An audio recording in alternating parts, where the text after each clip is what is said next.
CM Revanth కు సవాలు విసిరే స్థాయి హరీష్ రావుకు లేదన్నారు పరిగి ఎమ్మెల్యే రామ్మోహన్ రెడ్డి. తెలంగాణను 10 ఏళ్లు ఆగం చేసి ఇప్పుడు 4 నెలలు ఆగుతలేరని మండిపడ్డారు. కేసీఆర్, కేటీఆర్ కలిసి నిన్ను బయటకు పంపే పనిలో ఉన్నారన్నారు. దమ్ముంటే మెదక్ ఎంపీ సీటును గెలిపించుకోవాలన్నారు. మూట ముల్లే సర్దుకోవడానికి రెడీగా ఉండాలని హరీష్ రావుకు సూచించారు ఎమ్మెల్యే రామ్మోహన్ రెడ్డి. ముఖ్యమంత్రి రేవంత్ రెడ్డి గారిని సవాలు మీద సవాలు విసురుతున్నావు. అసలు నీ స్థాయి ఏంది? ఏదైతే సవాలు విసురుతున్నావో దానికి మీ మామ మాజీ ముఖ్యమంత్రి చంద్రశేఖరరావు అనుమతి ఉందా? ఏ స్థాయి లోపల నువ్వు విమర్శ చేస్తున్నావు? మా ముఖ్యమంత్రి ఏం చెప్తున్నాడంటే 15 ఆగస్టు కల్లా 2 లక్షల రూపాయలు రుణమాఫీ చేస్తాం తెలంగాణ రాష్ట్ర వ్యాప్తంగా రైతాంగానికి అని చెప్పి హామీ ఇస్తుంటే మా ముఖ్యమంత్రి ఛాలెంజ్ చేసిండు, నువ్వు సిద్ధంగా ఉండు 2 లక్షల రుణమాఫీ ఇవ్వడానికి.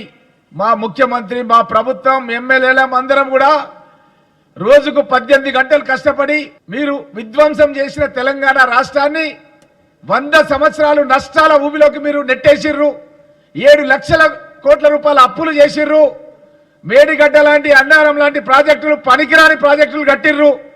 3-4 నెలలు కాలేదు మా అధికారంలోకి వచ్చిన 15 రోజుల నుంచి షురు చేసిర్రు. మీరు ఎప్పుడు ఇస్తారు హామీలు? ఎప్పుడు ఇస్తారంటే మీరు గతం లోపల 18లో ఎన్నికల ముఖ్యమంత్రి చంద్రశేఖరరావు గారు, మహమ్మద్ అలీ ఇద్దరు ప్రమాణం స్వీకారం చేసిన తర్వాత ఎన్ని రోజులకు మీరు హామీలు నెరవేర్చిర్రు? అప్పుడు అట్లనే మేము అడిగినామా రాజీనామా చేయమని? మరి మీరు ఎందుకు ఈ విధంగా అడుగుతున్నారు? ఓపిక లేదా? ఒక సైడ్ నుంచేమో విధ్వంసం చేసిర్రు. ఒక దేశం యుద్ధంలో ఇంకో దేశాన్ని ఎట్లా ఓడిస్తారో మీరు మన రాష్ట్రంలో అధికారంలో ఉండి మన ప్రజలను ఓడించే విధంగా మీరు చేసిర్రు. ఆ ప్రజలే మిమ్మల్ని ఓడించిర్రు.